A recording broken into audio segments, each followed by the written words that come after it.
বন্ধুরা আজকে লাঞ্চে ছিল ক্যাপসিকামের পকোড়া। তো ক্যাপসিকামটাকে এরকম একটা টেক্সচারে কেটে নিয়েছিলাম, আর তার মধ্যে একটু ধনেপাতা কুচি আর লঙ্কা কুচি দিয়ে দিয়েছিলাম, আর তারপরে দিয়েছিলাম একটু বেসন, কর্নফ্লাওয়ার, হলুদ, লাল লঙ্কার গুঁড়ো, আন্দাজ মতো নুন, আর তারপরে দিয়েছিলাম একটু টেস্ট মেকার চিনি দিয়ে ভালো করে এরকম একটা টেক্সচারে মেখে নিয়েছিলাম, যাতে একটা বাইন্ডিং টেক্সচার আসে।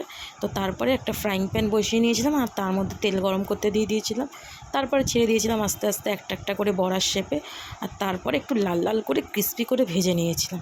আর এবারে তুলে নেওয়ার পালা। তারপরে দিয়ে দিয়েছিলাম ফ্রাইং প্যানে আবার বাকি বড়াগুলো দিয়ে ভালো করে ভেজে ওটাকে আমি তুলে নিয়েছিলাম। তো তোমাদের কার কার ক্যাপসিকামের পকোড়া ভালো লাগে খেতে অবশ্যই কিন্তু কমেন্ট করে জানিও বন্ধুরা। আমি কিন্তু অবশ্যই তোমাদের কমেন্টের আশায় সবসময় বসে থাকি। আর তারপরে লাঞ্চে খুব মজা করে গরম ভাতের সাথে খেয়েছিলাম, সত্যিই দারুণ হয়েছিল। তোমরাও এইভাবে চাইলে বানিয়ে খেতে পারো। ধন্যবাদ বন্ধুরা।